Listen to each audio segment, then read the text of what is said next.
Bienvenue à toi dans cette vidéo. Là, je vais tout simplement analyser un profil Instagram d'un entrepreneur. Ça sera en 2 épisodes, histoire que tu te tapes pas un tunnel de 45 minutes. L'idée, c'est de te donner un maximum de conseils que tu peux appliquer sur ton propre profil afin que tu aies quelque chose qui soit de tout simplement plus optimisé. Dans la première partie, on va voir tout ce qui est visuel, hein, ce qui fait un peu écho à une carte de visite. Donc, les stories à la une, la bio que tu mets en place, ton pseudo 1, ton pseudo, la photo de profil, tout ce qui va être vu et ce qui doit transmettre une information facilement, rapidement. Dans l'épisode 2, on va s'attaquer à la stratégie de contenu. Quel contenu il met en place? Pourquoi il fait ça? Est-ce que tout est respecté? Ça sera la partie 2. Voilà, on va pas faire une intro de 1 heure et demie. On va directement commencer avec le premier point qui est son pseudo. Voilà. Pour ce qui est de son pseudo, il a mis son nom et son prénom. Très simple. Il les a collés. Le problème, c'est qu'il a un nom de famille qui est plutôt long et un prénom qui est plutôt long. Résultat des courses, sans point, sans aucun moyen de séparer les deux. Giovanni Soubirana, honnêtement, c'est impossible à retenir. Voilà, il y a beaucoup de voyelles de consonnes qui s'enchaînent. Si tu le vois en scrollant, il y a aucune chance que tu le retiennes. Et ça, c'est un problème. Parce que, certes, ça peut avoir un impact que très minime, mais ce qui se passe, c'est que c'est une personne qui n'est pas, on ne peut pas la rechercher dans la barre de recherche parce que son pseudo, on ne s'en souvient pas. Donc, c'est une légère optimisation que je vais conseiller, mais on va faire appel aux méthodes les plus optimisées pour rédiger un pseudo sur Instagram. Soit c'est ton prénom ou un diminutif plus ton nom de famille ou un diminutif, soit ton prénom plus diminutif, enfin ou diminutif, plus un mot en rapport avec ton activité. J'ai plusieurs alternatives à proposer. Ça peut être Scale, Joe Grouse, Joe Subirana, Giovanni Sub, pardon. Ça peut même être Gio.sub si on veut vraiment raccourcir, mais l'idée c'est que son pseudo soit facile à retenir, que ça soit pour le retrouver dans la barre de recherche Instagram ou quand on est en discussion, admettons, tu es avec un pote, il a besoin d'un setter. Voilà, il a besoin d'un setter. Et toi, tu étais un peu rentré dans le système de croyance d'un setter sur Insta et tu veux lui dire si, mec, il faut à tout prix que tu ailles voir ce mec, il est ultra compétent. Attends, c'est. Et si tu retrouves pas son pseudo, bah ton pote n'a pas reçu le pseudo et c'est un lead de perdu potentiel. D'autant plus que quand quelqu'un vient sur recommandation, c'est énormément, enfin le travail de nurturing est déjà fait parce que la personne vient en confiance. Voilà, donc c'est plus facile à closer. Donc optimiser le pseudo, ça paraît être un petit détail à la con, mais honnêtement que ça soit au niveau de ta personal brand pour ce que ça renvoie ou au niveau de l'intérêt business que ça peut avoir, c'est bien de l'optimiser. La partie numéro 2, c'est le pseudo numéro 2, hein, c'est le deuxième pseudo en dessous, disponible sur Instagram. Bah, mettre le même, ça sert à rien, tu t'en doutes. Tu viens de le mettre au-dessus, ça sert à rien de le remettre en dessous. Admettons, il change de pseudo pour aller mettre un duo.sub ou qu'importe. Là, ça peut avoir un intérêt de mettre son nom prénom en dessous pour préciser exactement comment il s'appelle. Par contre, dans le cadre où c'est déjà son pseudo, ça sert à rien. Et pareil, on va tenter de l'optimiser parce que cette ligne, elle est très importante parce qu'elle joue sur le SEO. Voilà, je vais vous montrer quelque chose en direct. Je vais dans ma barre de recherche Instagram juste là. Je vais aller écrire Head of Content. Vous voyez, j'ai un maximum de profils qui ressortent là sur Head of Content. Attendez, vous voyez, il y a quelques profils qui ressortent dans Head of Content. Et pourtant, bah, s'ils ressortent, c'est parce que dans ce second pseudo, ils ont précisé qu'ils étaient head of content. Je vois du Kylian, du Simon, du Dia TNS, du Stan, enfin bref, il y a plein de profils. S'ils avaient mis leur nom, prénom, je les aurais pas trouvés. Voilà. Donc c'est important de préciser son activité dans ce pseudo 2 parce que pareil, sur un trafic chaud, un mec qui cherche déjà quelque chose, bah, tu peux ressortir dans les profils et ça peut être intéressant. Savoir que ça permet aussi en un clin d'œil de communiquer quand une personne vient sur son profil, sur ton profil, pardon, quelle est ton activité. Tu arrives sur mon profil, il est écrit Maël-Head of Content. Ah ok, il est Head of Content. Voilà, c'est fait. Alors que c'est un peu le problème de Giovanni, c'est que bon, il met des systèmes qui font scaler des business, donc on comprend que c'est un scaler, c'est un gros opérateur ou qu'importe, mais c'est pas clair, c'est pas instinctif, c'est pas un, tu vois, c'est pas j'arrive sur le profil, ah ok, ce mec il fait ça, je dois un peu creuser. Moi, les alternatives que j'avais, c'était donc Duo, expert en communication. S'il change son pseudo, bon bah il peut mettre son nom et son prénom, ou alors il met ouais Giovanni, pardon, scale partner. L'idée c'est quand même de préciser ce qu'il fait. Troisième partie, la photo de profil, c'est extrêmement important. Certes, c'est un détail qui n'apparaît pas quand tu scrolles. Enfin, je veux dire, c'est pas ça qui va nourrir ton audience, toucher enfin, c'est pas ta stratégie de contenu, mais la photo de profil, c'est un détail qui a son importance. C'est la première chose, c'est le premier contact que les gens vont avoir avec ton visage quand c'est en message privé, par exemple. Cette photo de profil, il faut vraiment qu'elle renvoie l'image que tu souhaites renvoyer. Elle doit être liée à ta paire d'associations, elle doit être liée à ta personal brand. Elle doit être liée à ta personal brand, pardon. Il faut vraiment que cette photo de profil, elle raconte quelque chose. Là, dans son cas, c'est une photo, c'est un selfie qu'il a pris, qu'il a mis, j'ai l'impression que c'est même pas extrêmement droit. On peut faire mieux. Maintenant, ça peut être volontaire. S'il est proche de sa communauté et qu'il prend un parti, un positionnement, un angle marketing où il va jouer le rôle du pote, mais même dans ce cas-là, je pense que si tu veux donner un rendu amateur, proximité, faut le faire mieux. Voilà. On a dans tous les cas, on n'a aucune couleur qui est prédominante, on n'a pas un décor lumineux, on n'a pas c'est pas, il est pas non c'est gris, voilà, on a un fond blanc avec une tenue grise, un visage qui ressort pas énormément, c'est ultra impersonnel. C'est pas une photo qu'on peut associer à quelqu'un au premier coup d'œil, c'est une photo on ne peut plus classique, donc si tu vois ça dans passer, tu vas pas te dire: «Ah ouais, lui, c'est Giovanni». Sauf si, tu la vois en grand et que tu connais sa tête parce que ça fait longtemps que tu consommes son contenu, mais c'est une photo vraiment, on ne peut plus neutre. Dans mon cas, par exemple, alors certains vont me prendre pour un mec totalement fou. Moi, je vous dis juste que je suis allé dans le détail. J'ai un positionnement, moi, je dois apparaître et je dois être vu comme le petit génie, un peu le geek qui connaît tout à la création de contenu, qui bosse tout le temps et qui te sort les insights. Ça, c'est un peu le positionnement que j'essaie de retransmettre avec mon contenu. Qu'est-ce que j'ai fait au niveau de ma photo de profil? On voit que je suis comme ça, en train de penser, en train de réfléchir, hein, c'est ce que ça évoque. Ensuite, je regarde un peu vers le bas. On sait que je regarde quelque chose comme ça, un écran potentiellement. Donc, pensée plus regard, ouais, j'analyse quelque chose, j'analyse potentiellement, du coup, si tu fais le lien, une création de contenu, une stratégie de contenu et je regarde vers le bas, je regarde pas au-dessus, je regarde vers le bas. Pourquoi je regarde vers le bas? Parce que ça me met en position supérieure à ma réflexion. Je regarde une création de contenu, je suis en supériorité à ce que j'analyse. Donc j'ai un regard critique sur quelque chose qui est inférieur à ce que moi je pourrais apporter. C'est très symbolique, ça paraît un peu mais le détail enfin, mais le diable se cache dans les détails. Ma photo de profil, elle renvoie quelque chose de très clair. En plus, elle a été faite sur le plateau de Légende. Bon, ça, on s'en fout. De toute façon, on voit même pas le Légende sur le rond Insta. Mais bon, voilà. Le décor est assez cool. Voilà. Donc, en plus, je l'ai noté là. Voilà, penseur. Je regarde avec un air sérieux. Je me place au-dessus de l'analyse. Voilà. Je suis la tête pensante de la création de contenu. C'est un peu la conclusion que j'ai notée. Si tu ne peux pas justifier ta photo de profil, si tu ne peux pas me dire pourquoi elle est comme ça, c'est qu'elle est mauvaise. Bah ouais, j'ai pris un selfie là parce que j'avais besoin d'en mettre une. Bah non, c'est pas maîtrisé. Tu sais pas pourquoi tu as fait ça. Et quand tu maîtrises pas un élément, quand tu ne peux pas le justifier, c'est qu'il est mauvais. Voilà, tout simplement.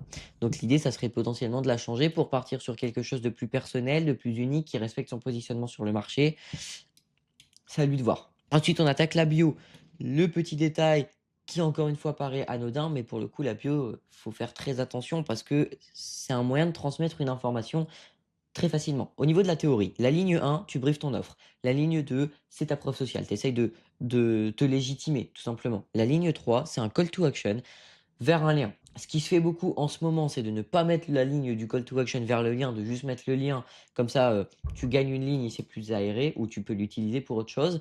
Dans tous les cas, actuellement, sa bio, elle brief son offre, mais il n'y a pas de social proof, il n'y a pas de lien, il n'y a pas de CTA. Voilà. Donc, c'est pas du tout optimisé. On sait ce qu'il fait, mais c'est tout. Si, pardon, il précise qu'il est rémunéré uniquement sur résultat. Ça, c'est pour moi quelque chose de plutôt mauvais à mettre dans la bio. En appel de closing, ça s'entend. Si la personne est encore en phase de testing avec son offre, qu'elle n'est pas 100% à l'aise, qu'elle veut, euh, qu'elle veut être sûre de pouvoir assurer du résultat à ses clients, s'impliquer pleinement, c'est bien de le préciser. Par contre, j'arrive sur le compte, je construis les systèmes qui font scaler les business de coach et formateurs rémunérés sur résultat. Est-ce que ça renvoie pas un manque de confiance? Ça peut paraître con, mais le mec te directement, alors moi je fais ça, par contre je te rassure, je suis payé uniquement si j'arrive à faire quelque chose de bien chez toi. Ça insinue inconsciemment déjà que tu n'as pas 100 de réussite client. Donc déjà, ça met une barrière entre, ta bio, donc toi et ton prospect parce que, peut-être qu'il va pas y arriver, tu vois? Peut-être qu'il va on sait pas. Donc moi, je le préciserai si tu es pas à l'aise à l'idée enfin si tu as besoin d'être sur un format win-win pour le moment, précise-le en appel de closing. Ne le mets pas dans ta bio. Ça serait mon conseil, voilà. Au niveau d'une alternative, j'irai réduire quand même la phrase numéro 1 parce qu'elle est un peu longue. Je scale ton business d'infoprenariat. Alors, je sais pas si tu travailles avec les infopreneurs. Si, ouais, coach et formateur. Donc, voilà, je scale ton business d'infoprenariat. De toute façon, la bio, elle est pas là pour faire tout le travail de nurturing, hein, c'est juste pour briefer ton activité. Donc, c'est un peu plus court. Ensuite, ligne 2, plus de clients accompagnés. Donc, voilà, plus de 34 clients accompagnés ou plus de X euros générés chez mes clients ou plus de 95% de réussite client. Le mettre si c'est très haut, forcément, si tu dis plus de 15 de réussite client, bon, pourtant, c'est la moyenne du marché français en infoprenariat, mais bon, ça, tu vas paraître pour un clown. Donc, mets-le si tu es sûr d'avoir une réussite client extrêmement haute, hein. Une réussite client, c'est quand ton client atteint la promesse que tu lui as vendue en appel de vente. Et puis, la ligne 3, DM Scale pour faire x10 sur ton acquisition. Ou alors, enfin, pourquoi je mets cette phrase? Parce qu'il n'a pas de lien. Voilà. Il n'a aucune redirection. Ça, c'est une grande erreur.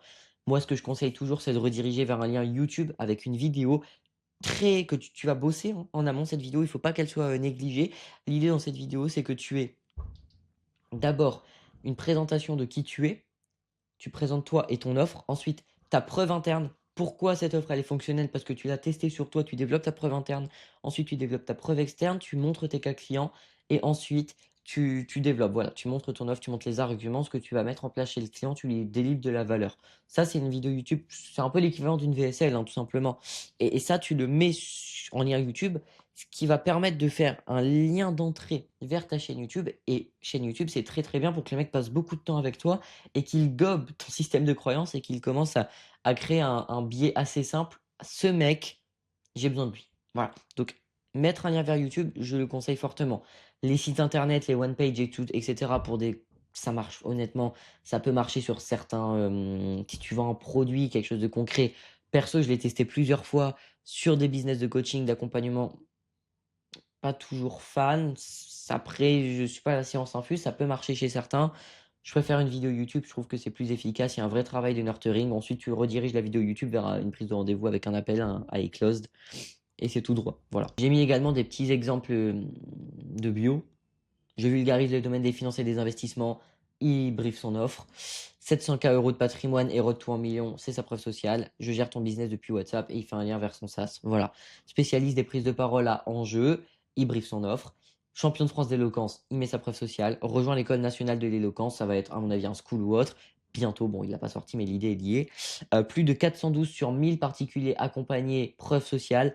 Tu as perdu de l'argent sur tes voitures et tu veux que ça change. Il a combiné un peu son offre et son call to action dans la même phrase.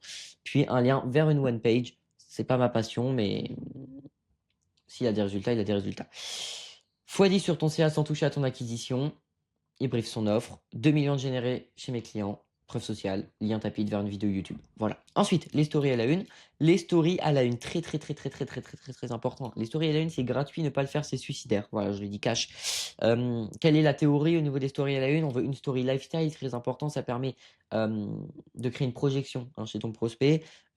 Si toi, tu as une situation là et que lui, pour ton client qui est là, ici, c'est sa situation désirée, montrer son lifestyle va créer un biais simple que si tu taffes, enfin que s'il taffe avec toi, il va atteindre ton niveau. Donc il va atteindre ses situations désirées s'il bosse avec toi. Donc avoir une story lifestyle où tu montres un peu ta vie, tes coulisses, tes voyages, tes trucs, c'est bien. Maintenant, encore une fois, ça dépend de ton positionnement. Si tu as envie de te positionner comme quelqu'un qui vend son offre à travers son lifestyle, je pense à un Keo, faut vraiment accentuer, que ça soit dans ton contenu, dans ta stratégie, dans tes stories à la une, faut accentuer ça. Par contre, si tu veux briller de par la valeur que tu transmets, c'est bien d'en mettre une quand même. Par contre, il ne faut pas que ça soit majeur. Voilà. Ensuite, on a une story social proof groupée. Là, c'est une social proof, comme vous en avez déjà vu, où juste tu cliques, tu cliques, tu cliques, tu cliques, tu cliques, et tu sais, tu as toutes les preuves sociales, les screens, les vocaux, les vidéos, les témoignages écrits, les résultats directement, les chiffres d'affaires. Et tu bombardes, tu bombardes, tu bombardes, tu bombardes. Ça permet de créer une sensation de volume, un maximum de preuves sociales. Le mec, il doit appuyer il doit tapoter son écran pour défiler toutes tes réussites clients. Donc ça, c'est exceptionnel. D'ailleurs, petite méthode, ne mettez pas plus qu'une preuve sociale par story. Si par exemple, tu fais une slide en story à la une avec ta preuve sociale où tu as un témoignage client, plus ses résultats, plus un message vocal, séquence-le en 3 stories, ça crée une sensation de volume. De toute façon, je vais pas, enfin, il n'y a pas de secret, quasiment personne consomme l'intégralité des stories à la une. L'idée, c'est de donner un sentiment de volume.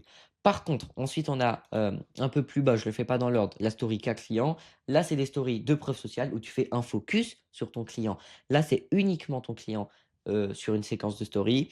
Et donc là, l'idée, c'est vraiment d'appuyer sur ce que vous avez mis en place. Quelle était la situation initiale et l'objectif? Qu'est-ce que vous avez mis en place pour arriver à la situation désirée? Les résultats. plus un témoignage client, à la fin tu finis par une vidéo ou autre. Ensuite, on reprend dans l'offre avec la story présenter ton offre. Là, tu vas sur 6 slides maximum et tu expliques ton offre, ton protocole de réussite. Dans mon cas, je suis Head of Content, OK. C'est 6 slides dans lesquels je vais expliquer exactement ce que je mets en place chez mon client pour qu'il atteigne ses résultats. Voilà. Expliquer ton métier, ça c'est 6 slides pareil maximum qui sont assez intéressantes parce qu'elles vont permettre tout simplement de détailler exactement sur ce qu'est ton activité. Par exemple, Head of Content, c'est un terme qui est assez nouveau dans le domaine de l'infoprenariat. Moi, j'ai 6 slides de story à la une où j'explique très facilement. Ma story, vraiment, il y a 10 mots max par slide, mais j'explique ce qu'est un Head of Content. Comme ça, le mec, il sait. C'est très visuel et il sait ce que c'est. Ensuite, story FAQ. Là, c'est une story. Je vais vous montrer. Vous allez voir, ça va être beaucoup plus visuel. Vous avez déjà vu les petites vidéos FAQ comme ça à la Mathis Clouet? Ouais, ok. Bah, vous faites la même chose, sauf que vous allez prendre les 10-15 objections les plus présentes chez votre ICP, votre client idéal, et les mettre en story à la une. Voilà. Vous faites pas des reels, vous faites des stories à la une. Par exemple, bah, allez, je vais vous montrer une question qui pourrait totalement être posée par un de vos clients. Pourquoi te payer? Voilà, j'ai une question. Pourquoi te payer alors que je peux prendre un monteur? Bah là, tu fais une story très courte de moins de 60 secondes où tu expliques pourquoi tu es différent d'un monteur hein, dans le canal of content. Parce qu'il y a toute la partie stratégique, tu crées une autonomie autour de la création de contenu, ça fait moins de charge mentale chez le mec, etc. Voilà. Tu le mets en story à la une avec les 10-15 autres objections. Comme ça, si un mec consomme ça, avant de venir en appel, tu vas déjà débunker des objections potentielles. Et ça, c'est super fort. Ensuite, ressources gratuites, tu donnes un lead magnet en story à la une. Je vais vous montrer encore la mienne. Hein. De toute façon, autant montrer. Hein. Première slide, j'explique qu'il y a un cadeau sur la slide d'après. Slide suivante, voilà, un lien vers mon school. Alors, voilà, il y a 6 heures de formation. Donc, c'est un school. Le mec, il consomme. Il est avec moi. S'il consomme, il entend ma valeur pendant 6 heures. Voilà. Historique à client, bon, on l'a déjà fait. Voici des exemples, hein, par exemple. Donc là, on a du lifestyle chez Hans. Un start air où, à mon avis, il doit présenter son offre ou ouais, il doit jouer sur situation initiale, situation désirée. Preuve sociale en masse. Là, on a les miennes. Bon, j'ai mis légende parce que je suis passé sur légende. Ça fait un peu de trust, même si c'est pas très lié à l'info, enfin à mon domaine. Là, on a une story qui décrit ce qu'est un head of content. Ensuite, on a la story avec que je viens de vous montrer pour le cadeau, les wins de clients. Ici, on a mon life et ici, on a un récap qui est une story en gros de ma preuve sociale sur les 2 dernières années. Qu'est-ce que j'ai foutu sur les 2 dernières années? Voilà, donc moi, il manque moi-même des catégories ici. Je suis aussi en train de tout rebrand de mon côté, mais voilà. Et si on prend le cas de Giovanni, du coup, bah, Story Lifestyle, c'est fait. Story Social Proof, c'est fait. C'est tout. Voilà. Et je pense que tu aurais vraiment gagné à aller, tu vraiment à gagner si, à aller développer tes stories à la une au maximum. Je vais m'atteler d'aller vous faire maintenant la partie 2 où je vais analyser sa stratégie de contenu, ce qu'il met vraiment en place, voir si c'est pertinent, si c'est cohérent. Et, et ça arrivera dans la semaine. Donc n'hésitez pas à vous abonner pour tomber sur la vidéo. En tout cas, si vous cherchez à faire appel à un head of content dans votre entreprise afin de déléguer votre création de contenu, d'avoir une création de contenu gérée par un expert sans que vous ayez tout à mettre en place de votre côté, stratégie de contenu, etc. On prend un appel, on voit si je peux vous aider. Si je peux vous aider, je mets en place vos process et c'est tout droit vers des résultats. Voilà, n'hésitez pas à vous abonner comme je l'ai déjà dit et à la semaine prochaine.